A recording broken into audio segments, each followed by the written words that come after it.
please stand for the Pledge of Allegiance. I pledge allegiance to the flag of the United States of America and to the republic for which it stands, one nation, under God, indivisible, with liberty and justice for all.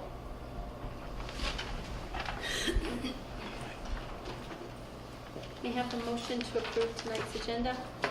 Make a motion to approve the agenda. Second. All in favor? Aye. Aye. May I have a motion to approve the open session minutes from April 30th? Motion to approve the open session minutes from April 30th. Second. All in favor? Aye. Aye. May I have a motion to approve the executive session minutes from April 30th, 2019? Motion to approve executive session minutes, April 30th, 2018. Second. All in favor? Aye. It looks like Maria's not with us again tonight. No, unfortunately not. Are there any community comments? Thank you. We'll move on to the superintendent's comments. Okay, thank you. First off, as you have in your agenda, just as a note of today, today at the State House was the official ceremony for the Green Ribbon Award. As I mentioned during our last meeting, both us and Arlington were recognized as state award winners of the U.S. Department of Education Green Ribbon Award for the work that we've done in reducing our carbon footprint as a district, but also in environmental and sustainability education for our students.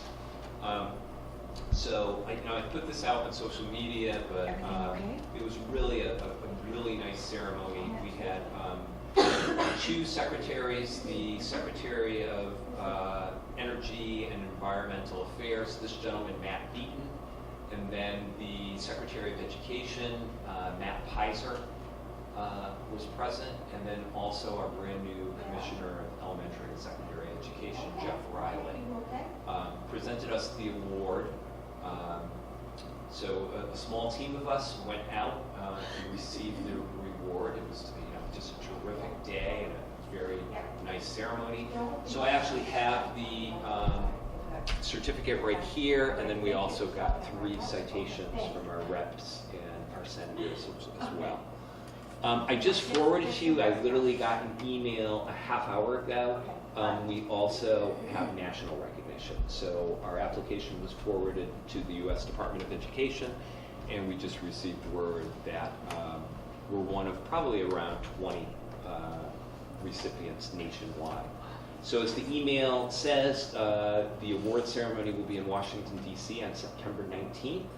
We can bring up to 5 people to represent the district. So please, if you're interested in taking the trip, let us know, and you can represent our district as well. Okay, so very exciting. Second piece on the agenda is per Mass General Law, Chapter 76, Section 12B, and our school committee policy. I just want to do a public announcement of the openings that our principals are indicating right now for school choice based upon our current enrollment and what we have enrolled for kindergarten. So right now at Clough, and I'll do it by school and grade level, in kindergarten at Clough we have 6 openings in traditional kindergarten and 5 in the Spanish immersion program, and no other openings at any other grades. At Memorial, the only openings that we have are for Spanish immersion, and there's 5 and no other openings. Misco Hill is pretty much tapped out as far as its projected enrollment is supposed to be stable, right around 800, so there are no openings. And here at Nipmuc, we're projecting 6 in grade 9, 2 in grade 10, 2 in grade 11, and none for grade 12. Per our policy, and as we do every year, things usually shift a little during the summer, and what we will do is if there are any additional openings, what we do is during that first meeting in August, we announce what they are. Any questions on that? It's an update on the FY 2019 budget process.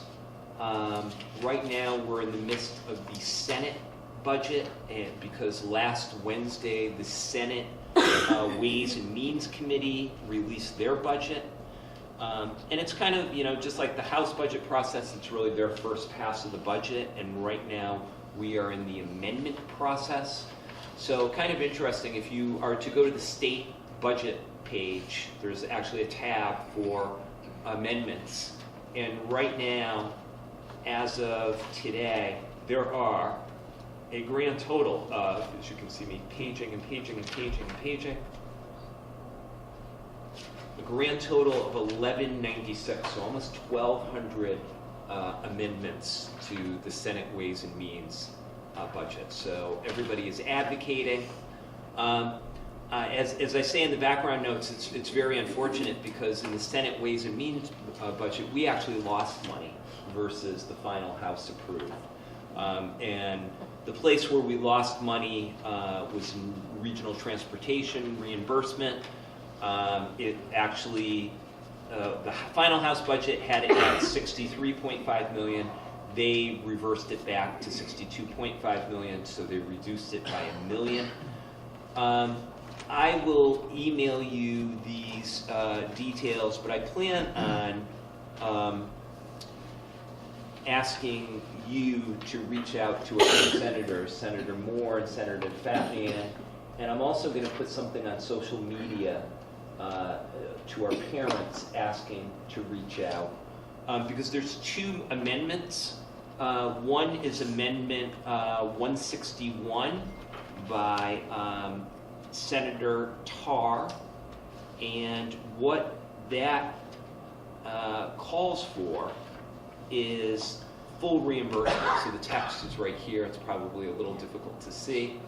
But right now, none of our two senators are co-sponsors of this, but they're asking to put in for regional transportation a little more than $86 million. That $86 million would represent full 100% reimbursement. A second amendment is amendment number 242, and that is by Senator Goby. And as you can see, it's also not co-sponsored yet. That would increase the regional school transportation reimbursement from 62.5 to 73.1. That 73.1 represents approximately an 85% reimbursement. That perhaps has a better chance of passing the full Senate than the first one, but I think advocating for both and asking both of our senators to co-sponsor both is something that I think is very realistic. What was the number of the first one again? The number of the first one is the full reimbursement, a little bit more than $86 million. Which number of amendment was it? That's amendment number 161. And then the second one is amendment number 242, and that's 73.1 million. Realize getting up to that 85% would represent at a minimum at least $100,000 more in state funding for the district. So it's significant. So like I said, I will put something in email to all of you, and I will also put something on social media to our parents. Okay? And again, Chapter 70, unfortunately, they are funding at the same rate as the House, which is a mere $30 additional per pupil. And then last but not least, our FY18 budget update. You have in your packet the most current year-to-date expenditure report. Jay, are there any lines that you wish to focus or highlight upon? Not a whole lot has changed since we talked at the last meeting that I was at about the various issues we have. The only thing that's come up in the last 2 weeks is the air conditioning unit here at Nipmuc that air conditions the auditorium. Those of you that were at the Upton Town meeting know how comfortable it was. It's because the air conditioning unit no longer works. So we're in the process of trying to get some pricing on that, but it looks like it's going to run anywhere in the vicinity of between $30,000 and $75,000. So that's the kind of stuff we deal with on a regular basis with building maintenance, which is why it's such a variable thing. But other than that, cheery note, things are relatively stable. I think we're safe with the snow removal stuff at this point. It's very bold. Yeah, I know. I'm going out on a limb here, but that's it.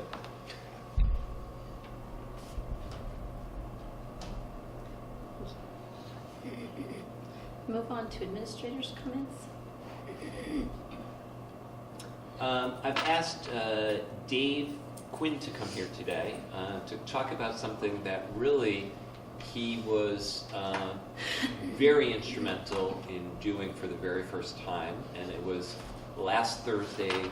Our district, and this is actually in our district action plans, hosted something known as the Inspired Learning Convention, which really was a day to focus on modern learning and modern learning practices. And we had, what, over 80 practitioners You from... beat me to my slides. So, take it away. Thank you, Mr. Superintendent, Madam Chair, and rest of the honorable body. Very glad to be here with you this evening to talk about the Inspired Learning Convention. And while I appreciate the kind words from Dr. Maruszek, this is really a team effort. This is an offshoot of a passion project that Mr. Clement started to try to bring modern learner examples to modern learning out to the community. Dr. Cohen and Associate Principal Moran are also heavily involved in this project. And so like anything else in this district, it's always a team effort. So what we saw, or the intent behind this, is that within our school community and across many communities, the why of why school needs to change is pretty clear. The big challenge is the how.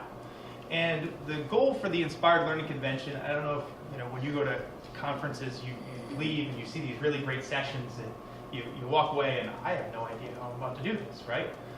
So what we wanted to do is we wanted to focus on the how. And we wanted sessions that would address, all right, yeah, modern learning's great, but what is this going to look like in different contexts? So we built a convention all around having conversations about this. And so we had the 80-20 principle in play. We had about 80 people from over 20 different districts or organizations come to this convention during a school day. And it was amazing, the flow, no interruption with the school day, but people were really able to see some of the cool things going on at Nipmuc. So we hit, I think, a pretty significant number for what we had hoped. We had actually sold out. We had about a 14-person waiting list at the end. So next year, if we can figure out the logistics, we'd like to expand it. But there's definitely this yearning for the how to move from the why to the how. So our Inspired Learning Convention had 3 main segments. Our opening was the keynote from Beth Holland, who works for EdTech Teacher. She is also a writer for EdWeek. I don't know if you've seen her blog, but Nipmuc and this project was featured in EdWeek on that blog numerous times over the last couple of weeks in the lead up to this keynote. I put a link to her keynote. The big idea is that every rebellion begins with a band of rebels, and what we need to do is form a community of educators dedicated to changing practice. There's a link to kind of a condensed version of her keynote. Happy to share it with the committee if you're interested in it. It was really wonderful, a good way to connect people. A lot of laughs to beginning, and it really framed the day nicely. On the book end, we had MIT and their Teaching Systems Lab. YJ Kim and Louisa Rosenheck came in to do a session on something called meta-rubric, which tries to find ways to assess modern learning, getting away from the typical, do you have 3 sources, do you have all your peers, and getting to what does quality look like? And teachers are put into teams to discuss. They all create a movie poster of a movie they've all seen. And they really do a deep dive on what makes a quality movie poster. And then they start to extrapolate that out to, all right, so what defines quality work? What are you really trying to get at your project? Are you trying to pick at that low-hanging fruit that's really easy to measurable? Or are you really trying to define what it is that you want for your students to be able to do and what that looks like in practice? So we had a 2-hour session with the MIT Teaching Systems Lab. They're very interested in partnering with us going forward. So it's a nice relationship, a nice way to share their work, but also to cultivate new opportunities for us in the future. And then the heart of this really is our roundtable sessions, where we brought teachers together to talk about practice. And there's a link in the slideshow to all of the preview. We use the app Flipgrid, where teachers from around the state, we even had some coming as far as Scarsdale, New York, coming to share the different innovative practices that they're doing in their classroom. The Chris Cassell talks about ditching the trifold brochure and trying to do movies, PSAs, blog posts showing and demonstrating learning. Adam B. is from Mass Academy. He does works on a lot of STEM and reaches out to the community for people who are needs or have developmental or physical challenges, and their students to try to design STEM-related assistive tools. And next Tuesday, I'll be going to take a look at some of the work that they've been doing. Again, we're trying to bridge the relationship gap. What really made me proud is, we've got folks like Mrs. Gentili. About a quarter of the roundtable presenters were right in from district. So we're not only, sharing our work with modern learning, but we're also providing opportunities for other people across the state to come in and share what they're doing as well. So how'd it go? So you can see from some of the tweets that people were really satisfied. Had a great day at the Inspired Learning Convention. Just go back one. Had a great day. Paul Riera was very kind. George Edwards from NIAS left the day feeling inspired. And the feedback was really, really positive. Of all the people surveyed, only one person thought it was just okay. Everybody else had a really fantastic day. But we'll take their feedback in terms of trying to improve it to make it better for next year. I don't know if we have any West Wing fans, but we've got the Inspired Learning Convention done. So what's next? So tomorrow is Clean Energy Activities Day, like I was telling you about a couple months ago. We're about to kick that off. Hopefully the weather holds out. But we've got a great slate of activities planned. We've got a interview panel with clean energy experts starting at 9 o'clock tomorrow morning. Then on Lake Haratop, I brought some props.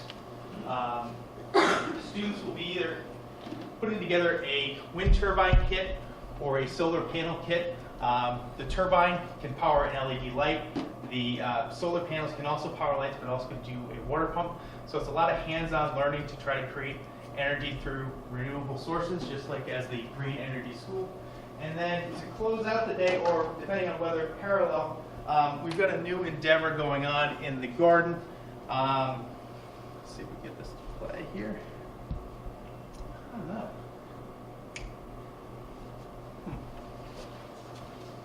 No, I'm not sure. That would make too much sense. Yeah. Let's see if I have the video. Bear with me for a moment. Here we go. So as you can see, Full screen here. our turbine is now up. We've recently set up the solar panels. The panels are feeding into our inverter system. You can see we're grabbing quite a bit right now. It's really cooking.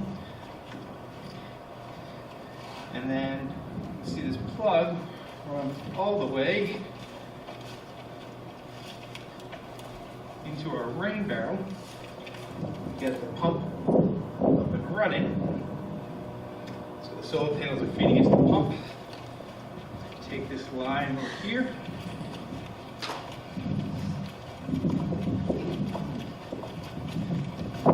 That ultimately feeds this rain bucket over here. So this is a sneak preview of what's coming up. So, and that rain bucket will provide an irrigation system to Mrs. Raposa's garden, who she's working with her students to sketch out the layout. The plants just went in today. So her students will be working with a group of other 7th grade students to lay out the simple irrigation system that will be controlled by a Raspberry Pi mini computer, all powered by clean energy. So we're really trying to practice what we preach here, not just in terms of the infrastructure, but also creating learning opportunities so students can see themselves as potential green energy pioneers. So I appreciate the support that I've received from the district. I also really want to mention, Britt Kaler and Jen Parent have been instrumental in making this grant possible, planning all the logistics. Jay, who always finds a way to get what I need within budget, and then Ken Charnier, who has just been, I call him Can Do Ken because there hasn't been an issue that I've run into that he can't solve. We really have a culture of yes from the top on down, and that's why we're able to do what we're able to do here. So thank you very much for your time. Thank you. Very cool. Very, very cool. I have a quick question, Sure. Dave. So for the building of the wind turbine Yes. and the solar panels, Yes. how do students fit that into their day? So this is a day dedicated just to this event. The nice thing about it is while this is an event almost like you've got the 5th grade wax museum, you've got the parade of countries, you've got the engineering fair. This is another endeavor just like that. We fit it in, in between the MCAS schedule, but it's all dedicated to green energy. The other nice piece about this is, as we talked about, is the sustainability, right? So we're focusing on the 7th graders for these kits, but these kits are reusable. So we could bring these down to the elementary. We're collecting student feedback about the experience. So if we wanted to run a 7th grade clean energy activities day in 2019, we could, or maybe we move to someplace else. So we're still trying to find out a fit, but we're just really grateful to the Mass Clean Energy Center for making this grant possible, making what you see in the courtyard possible, so we can figure out where our next moves are. Great, that's awesome. Thank you very much for your time. So you said in the Inspired Learning session, the MIT guys came in and did a game-based workshop. Yeah. What was that about? Yeah, so what it is that you get into groups to 3 to 5. And the game is to design the best movie poster that you can with limited resources. And you all select a movie that you've all seen so that there's some sort of level playing ground. And then you walk through this process of, all right, so what are your criteria? What makes a good movie poster? Everybody comes up with that individually, and then you pool it together. And what's really interesting is the discussions about what people's different perceptions are. Do the characters have to be on the movie poster in order for it to be quality? Does there have to be text? And what they really start to understand as they're going through the discussions, we're really talking about student work. What makes a quality project, right? And then do our rubrics reflect what we really want out of those end products, or again, like I said earlier, what we can easily measure and what's kind of great. And it's fascinating to hear the discussions between teachers as they debate intensely, but with passion about what they believe makes something quality. There was one about spelling. If the title's misspelled, is anybody going to want to see this movie, or whose role is it about spelling? And I think a lot of things is that one of the big realizations that you hear from a lot of groups is that how do we bring students into that conversation about what quality is? And how do we together, with my expertise as an educator, the student perspective, now having ownership, pull this into a rubric that everybody understands and everybody values. And I think those types of conversations are just really, for me, as kind of like an education nerd, fantastic to hear. And having gone through it myself at another conference, it was good to see that they had the same experience I did. Really cool. It's exciting, the Thank you. district.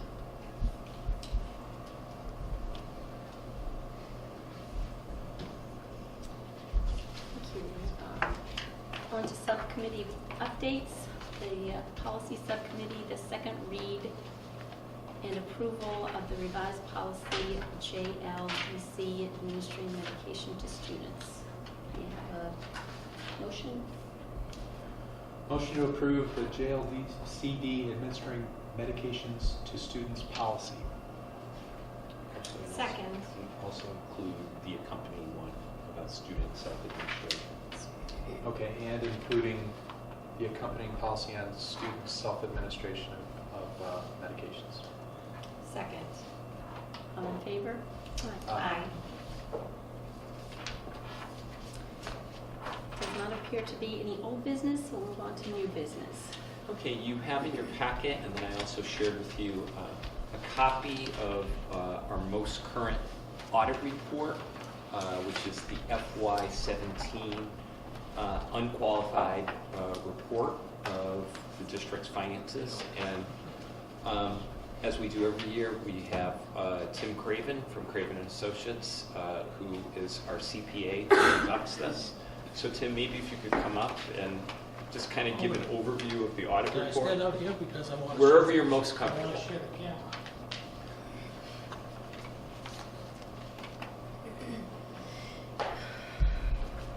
after that wonderful presentation, I feel a little bit like the first grader who forgot his thing for a show and tell. It's quite You okay. still do show and tell, right? Been a long time This since I is dealt with the inspired, first this grade. isn't inspired learning, this is inspired finance. Well, you are inspired financially because you're in very good shape. As the superintendent had indicated, it's an unqualified report, which doesn't mean that you're not qualified. It just means that it's a standard report with no deviations from what one would expect in the financial statements. In addition to the audit opinions on the financial statements, there is a report on internal control over the financial reporting and compliance with applicable laws and regulations, which is the second report. And then the third report is on compliance with respect to major federal programs. And once again, they're all boilerplate, standard, no deviations from what would be the best report that you could have. And getting to the financial statements, any questions? Getting to the financial statements, we start turning to page 9. That's a district-wide statement of net assets, and district-wide, and this page 10 is district-wide statement of activities. That's under generally accepted accounting standards. Quite frankly, I don't believe it means a lot to the people that are managing the business of the school district. If you have any questions, I'll be happy to answer them. But like I say, fixed assets and depreciation, you're required to record them and have them on the financial statements, but you don't make decisions based on those assets. They're generally not accessible by a creditor, so, but once again, you have to do it in accordance with what general accepted accounting principles are for government entities, and that's what it is. Go to page 11, this is where it starts to become fairly important. It's the district-wide, it's the balance sheet on the governmental funds. And those are the funds that you operate under. Generally, in the old days, there was two. There was the general fund and the special revenue fund. Now it's broken up into different funds or sub-funds. But essentially, it's still the same idea. You have your governmental, your general fund, which is the main operating account, or main operating set of accounts for the operation of the district. And then you have other special funds, which are broken out in accordance with what the rules are for determining what a discretely presented fund has to be, which is over certain percentage limitations. That's why you have the circuit breaker as a separate fund, school choice as a separate fund, and the other funds might be 40 different funds that make those numbers. That's page 11. Page 12 just reconciles the governmental funds to the district-wide.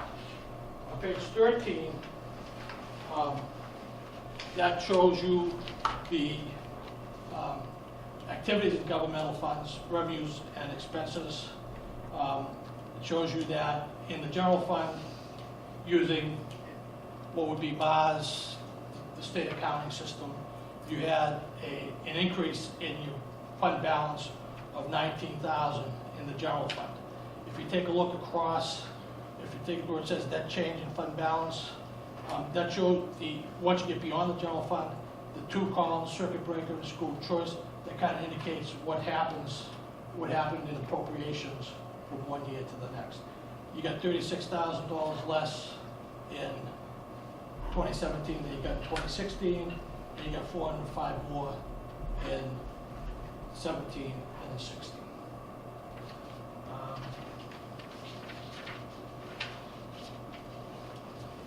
Any questions? Page 15 is the budget and actual statement.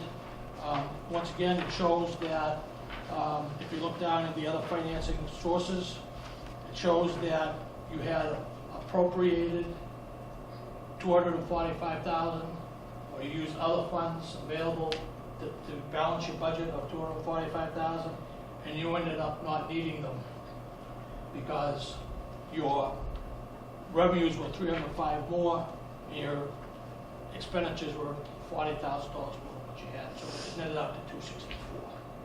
Let's get that in the general fund. Pages 16, 17, and 18 relate to activities of the school cafeteria. It's considered a business activity where the revenues are supposed to match your expenses, which is not the way you calculate your operating budget. It shows that you had an increase in net assets in the proprietary fund, the school lunch program, of $8,500 on page 17, if you look at the bottom. Once again, that's not calculated the way you would calculate it in looking at it from a government fund perspective, because these are using different accounting rules than what you use in Fund 2021. What's the school lunch fund, 21, 20? School lunch. 2010. So if you have any questions, in this one, you actually take into account the change in compensated absences from one year to the next and run it through the P&L, which you don't do in the governmental funds. It's different in this type of page 19 and 20 reflect you have two trust funds, the Hall and Clough funds, trust funds, which are the private purpose trust funds. Private purpose meaning that they go for individuals, not the general operations of the district. And then the agency funds are the school, the student activity accounts.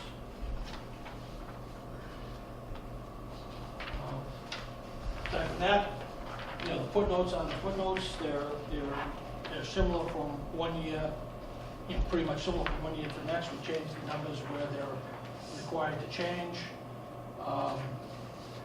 The biggest piece that I would have you look at is on page 30. That's the calculation of the other post-employment benefits,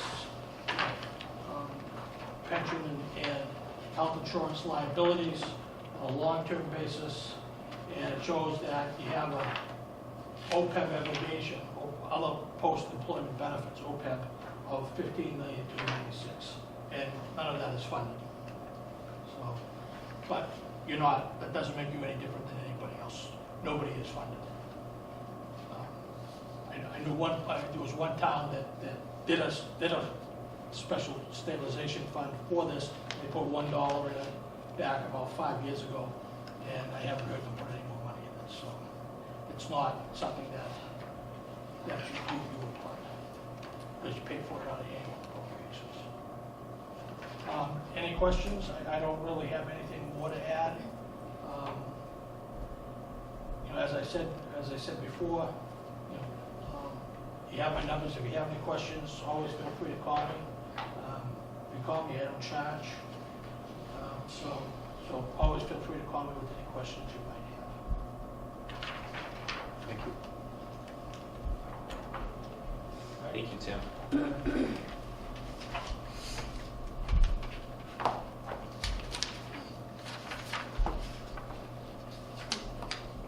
Do you have any correspondence? No, we do not. Other matters not anticipated by the committee within 48 hours of the posted meeting? No?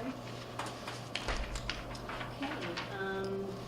Future agenda items would be the school committee reorganization on June 4th and the Golden Apple Award presentation on June 18th. Okay, I have one item, and I'm totally violating open meeting law here. I'll admit it, on camera. because it's not on the agenda, but as you know, this is Tana's last meeting as a member of the Mendon Upton Regional School Committee. So on behalf of the committee and the entire district, I'd like to give you this as a fond gift for everything that you've brought to the table over the last 3 years. I personally and professionally appreciate all your support, all your wisdom, and what you brought to this committee. And I think in your 3 years, and because of your role, the district has gotten better and stronger. So I thank you. Thank you very much. It's been a privilege and a pleasure to be part of such an amazing group. The district is in great hands, and I can't wait to see where you go, because I know it's going to be nowhere but up. It's a great district. Thank you very much. Thank you, Tana. Thank you. If there's nothing else, we will adjourn. May I have a motion to adjourn? Motion to adjourn. Second. All in favor? Aye. Meeting adjourned at 7:40.